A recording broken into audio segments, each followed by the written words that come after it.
Lei nº 12.016, de 7 de agosto de 2009. Disciplina o mandado de segurança individual e coletivo e dá outras providências. O Presidente da República faço saber que o Congresso Nacional decreta e eu sanciono a seguinte lei. Art. 1º conceder-se-á mandado de segurança para proteger direito líquido e certo, não amparado por habeas corpus ou habeas data, sempre que, ilegalmente ou com abuso de poder, qualquer pessoa física ou jurídica sofrer violação ou houver justo receio de sofrê-la por parte de autoridade. Seja de que categoria for e sejam quais forem as funções que exerça. Primeiro equiparam-se as autoridades, para os efeitos desta lei, os representantes ou órgãos de partidos políticos e os administradores de entidades autárquicas, bem como os dirigentes de pessoas jurídicas ou as pessoas naturais no exercício de atribuições do poder público, somente no que disser respeito a essas atribuições.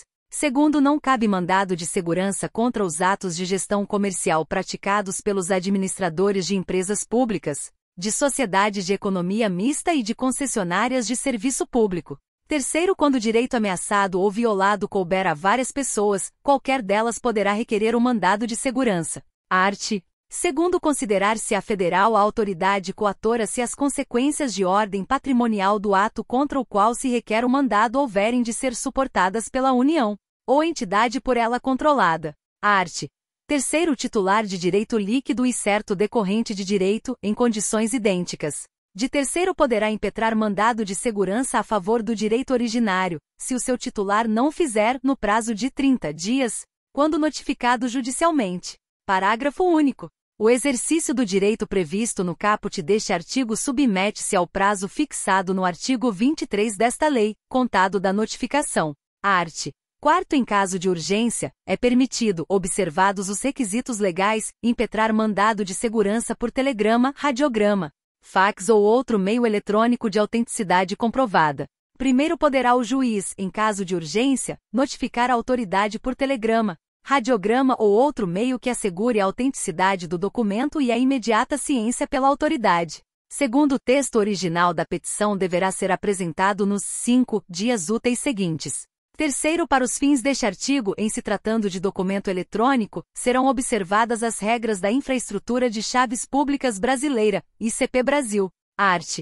Quinto, não se concederá mandado de segurança quando se tratar de ato do qual caiba recurso administrativo com efeito suspensivo, independentemente de caução. Segunda, de decisão judicial da qual caiba recurso com efeito suspensivo. Terceira, de decisão judicial transitada em julgado. Parágrafo único. Vetado. Art. Sexto, a petição inicial, que deverá preencher os requisitos estabelecidos pela lei processual, será apresentada em 2 vias com os documentos que instruírem a primeira reproduzidos na segunda e indicará, além da autoridade coatora, a pessoa jurídica que esta integra, a qual se acha vinculada ou da qual exerce atribuições. Primeiro, no caso em que o documento necessário à prova do alegado se ache em repartição ou estabelecimento público ou em poder de autoridade que se recuse a fornecê-lo por certidão ou de terceiro, o juiz ordenará, preliminarmente por ofício, a exibição desse documento em original ou em cópia autêntica e marcará, para o cumprimento da ordem, o prazo de 10 dias. O escrivão extrairá cópias do documento para juntá-las à segunda via da petição. Segundo, se a autoridade que tiver procedido dessa maneira for a própria coatora, a ordem far-se-á no próprio instrumento da notificação. Terceiro, considera-se autoridade coatora aquela que tenha praticado o ato impugnado ou da qual emane a ordem para sua prática. Quarto, vetado. Quinto, denega-se o mandado de segurança nos casos previstos pelo artigo 267 da Lei no 5.869, de 11 de janeiro de 1973, Código de Processo Civil. Sexto, pedido de mandado de segurança poderá ser renovado dentro do prazo decadencial, se a decisão denegatória não lhe houver apreciado o mérito. Art. Sétimo, ao despachar a inicial, o juiz ordenará: 1. Que se notifique o coator do conteúdo da petição inicial, enviando-lhe a segunda via apresentada com as cópias dos documentos, a fim de que no prazo de 10 dias, preste as informações. Segunda, que se dê ciência do feito ao órgão de representação judicial da pessoa jurídica interessada, enviando-lhe cópia da inicial sem documentos, para que, querendo, ingresse no feito. Terceira, que se suspenda o ato que deu motivo ao pedido, quando houver fundamento relevante e do ato impugnado puder resultar a ineficácia da medida. Caso seja finalmente deferida, sendo facultado exigir do impetrante caução, fiança ou depósito, com o objetivo de assegurar o ressarcimento à pessoa jurídica. Primeiro da decisão do juiz de primeiro grau que conceder ou denegar a liminar caberá agravo de instrumento, observado o disposto na Lei no 5.869, de 11 de janeiro de 1973, Código de Processo Civil. Segundo, não será concedida medida liminar que tenha por objeto a compensação de créditos tributários, a entrega de mercadorias e bens provenientes do exterior, a reclassificação ou equiparação de servidores públicos e a concessão de aumento ou a extensão de vantagens ou pagamento de qualquer natureza. Terceiro, os efeitos da medida liminar, salvo se revogada ou cassada, persistirão até a prolação da sentença. Quarto, deferida a medida liminar, o processo terá prioridade para julgamento. Quinto, as vedações relacionadas com a concessão de liminares previstas neste artigo se estendem à tutela antecipada a que se referem os arts. 273 e 461 da Lei no 5.869, de 11 de janeiro de 1973. Código de Processo Civil. Art. 8º. Será decretada a perempção ou caducidade da medida liminar ex officio ou a requerimento do Ministério Público quando, concedida a medida, o impetrante criar obstáculo ao normal andamento do processo ou deixar de promover, por mais de 3 dias úteis, os atos e as diligências que lhe cumprirem. Art. 9. As autoridades administrativas, no prazo de 48 horas da notificação da medida liminar, remeterão ao Ministério ou órgão a que se acham subordinadas e ao Advogado-Geral da União ou a quem tiver a representação judicial da União, do Estado, do município ou da entidade apontada como coator a cópia autenticada do mandado notificatório, assim como indicações e elementos outros necessários às providências a serem tomadas para a eventual suspensão da medida e defesa do ato, apontado como ilegal ou abusivo de poder. Art. 10. A inicial será desde logo indeferida por decisão motivada, quando não for o caso de mandado de segurança ou lhe faltar algum dos requisitos legais ou quando decorrido o prazo legal para a impetração.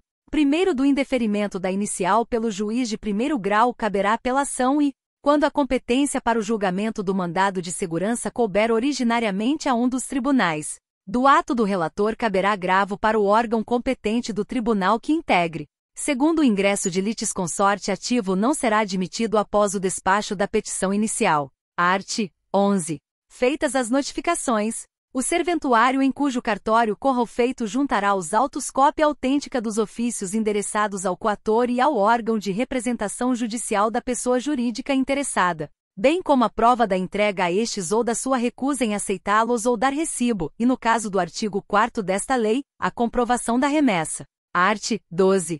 Fim do prazo a que se refere o inciso I do caput do artigo 7º desta lei, o juiz ouvirá o representante do Ministério Público, que opinará, dentro do prazo improrrogável de 10 dias. Parágrafo único. Com ou sem o parecer do Ministério Público, os autos serão conclusos ao juiz, para decisão, a qual deverá ser necessariamente proferida em 30 dias. Art. 13. Concedido o mandado, o juiz transmitirá em ofício, por intermédio do oficial do juízo, ou pelo correio, mediante correspondência com aviso de recebimento, o inteiro teor da sentença à autoridade coatora e à pessoa jurídica interessada. Parágrafo único. Em caso de urgência, poderá o juiz observar o disposto no artigo 4º desta lei. Art. 14. Da sentença denegando ou concedendo o mandado cabe apelação. Primeiro concedida a segurança, a sentença estará sujeita obrigatoriamente ao duplo grau de jurisdição. Segundo, estende-se à autoridade coatora o direito de recorrer. Terceiro, a sentença que conceder o mandado de segurança pode ser executada provisoriamente, salvo nos casos em que for vedada a concessão da medida liminar. Quarto, o pagamento de vencimentos e vantagens pecuniárias assegurados em sentença concessiva de mandado de segurança a servidor público da administração direta ou autárquica federal, estadual e municipal somente será efetuado relativamente às prestações que se vencerem a contar da data do ajuizamento da inicial. Art. 15. Quando, a requerimento de pessoa jurídica de direito público interessada, ou do Ministério Público, e para evitar grave lesão à ordem, à saúde, à segurança e à economia públicas, o presidente do tribunal ao qual couber o conhecimento do respectivo recurso suspender, em decisão fundamentada, a execução da liminar e da sentença dessa decisão caberá agravo, sem efeito suspensivo no prazo de 5 dias. que será levado a julgamento na sessão seguinte à sua interposição.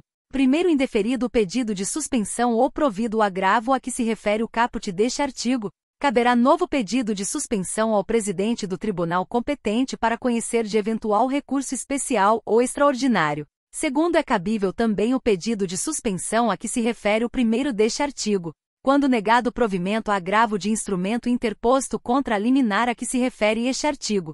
Terceiro, a interposição de agravo de instrumento contra a liminar concedida nas ações movidas contra o poder público e seus agentes não prejudica nem condiciona o julgamento do pedido de suspensão a que se refere este artigo.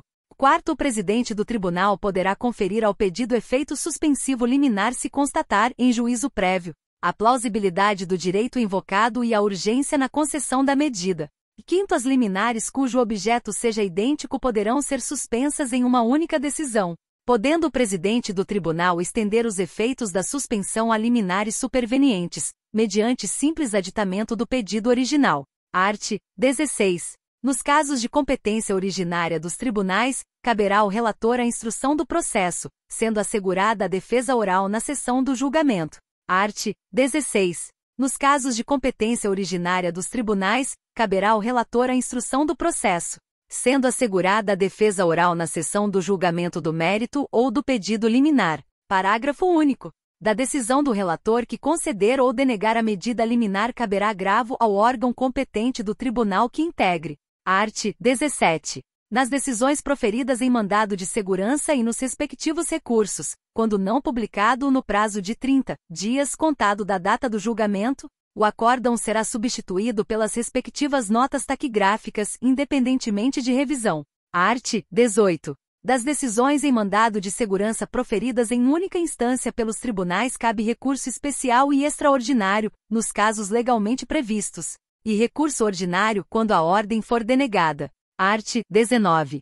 A sentença ou acórdão que denegar mandado de segurança, sem decidir o mérito, não impedirá que o requerente por ação própria pleiteie os seus direitos e os respectivos efeitos patrimoniais. Art. 20. Os processos de mandado de segurança e os respectivos recursos terão prioridade sobre todos os atos judiciais, salvo habeas corpus. Primeiro, na instância superior, deverão ser levados a julgamento na primeira sessão que se seguir a data em que forem conclusos ao relator. Segundo, o prazo para a conclusão dos autos não poderá exceder de 5 dias. Art. 21. O mandado de segurança coletivo pode ser impetrado por partido político com representação no Congresso Nacional, na defesa de seus interesses legítimos relativos a seus integrantes ou à finalidade partidária, ou por organização sindical, entidade de classe ou associação legalmente constituída e em funcionamento há pelo menos 1 ano em defesa de direitos líquidos e certos da totalidade, ou de parte, dos seus membros ou associados, na forma dos seus estatutos e desde que pertinentes às suas finalidades dispensada para tanto autorização especial. Parágrafo único. Os direitos protegidos pelo mandado de segurança coletivo podem ser, e coletivos assim entendidos para efeito desta lei, os transindividuais, de natureza indivisível, de que seja titular grupo ou categoria de pessoas ligadas entre si ou com a parte contrária por uma relação jurídica básica. Segunda, individuais homogêneos, assim entendidos para efeito desta lei, os decorrentes de origem comum e da atividade ou situação específica da totalidade ou de parte dos associados ou membros do impetrante. Art. 22. No mandado de segurança coletivo, a sentença fará coisa julgada limitadamente aos membros do grupo ou categoria substituídos pelo impetrante. Primeiro, o mandado de segurança coletivo não induz litispendência para as ações individuais, mas os efeitos da coisa julgada não beneficiarão o impetrante a título individual se não requerer a desistência de seu mandado de segurança no prazo de 30 dias a contar da ciência comprovada da impetração da segurança coletiva. Segundo, no mandado de segurança coletivo, a liminar só poderá ser concedida após a audiência do representante judicial da pessoa jurídica de direito público, que deverá se pronunciar no prazo de 72 horas. Art. 23. O direito de requerer mandado de segurança extinguir-se-á decorridos 120 dias contados da ciência, pelo interessado do ato impugnado. Art. 24. Aplicam-se ao mandado de segurança os arts. 46 a 49 da Lei no 5.869, de 11 de janeiro de 1973, Código de Processo Civil. Art. 25. Não cabem no processo de mandado de segurança a interposição de embargos infringentes e a condenação ao pagamento dos honorários advocatícios, sem prejuízo da aplicação de sanções no caso de litigância de má-fé. Art. 26. Constitui crime de desobediência, nos termos do artigo 330 do Decreto-Lei nº 2848, de 7 de dezembro de 1940, o não cumprimento das decisões proferidas em mandado de segurança, sem prejuízo das sanções administrativas e da aplicação da Lei nº 1079, de 10 de abril de 1950, quando cabíveis. Art. 27. Os regimentos dos tribunais e, no que couber, as leis de organização judiciária deverão ser adaptados às disposições desta lei no prazo de 180 dias contado da sua publicação. Art. 28. Esta lei entra em vigor na data de sua publicação. Art. 29. Revogam-se as leis nos 1533, de 31 de dezembro de 1951, 4.166, de 4 de dezembro de 1962, 4.348, de 26 de junho de 1964, 5.021, de 9 de junho de 1966, o artigo 3º da Lei nº 6.014, de 27 de dezembro de 1973, o artigo 1º da Lei nº 6.071, de 3 de julho de 1974, o artigo 12 da Lei nº 6.978, de 19 de janeiro de 1982, e o artigo 2º da Lei nº 9.259, de 9 de janeiro de 1996. Brasília, 7 de agosto de 2009, 188º da Independência e 121º da República. Luiz Inácio Lula da Silva. Tarso Genro. José Antônio Dias Toffoli. Este texto não substitui o publicado no DOU de 10 de agosto de 2009.